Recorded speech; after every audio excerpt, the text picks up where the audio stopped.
Hello traders, today is the 13th of July guys 2023 and I hope you're enjoying amazing profit.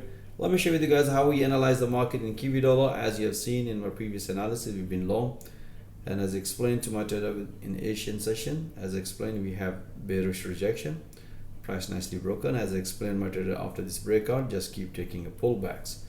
So let me share with you guys how I analyze the entries. They're pretty straightforward, as you can see here.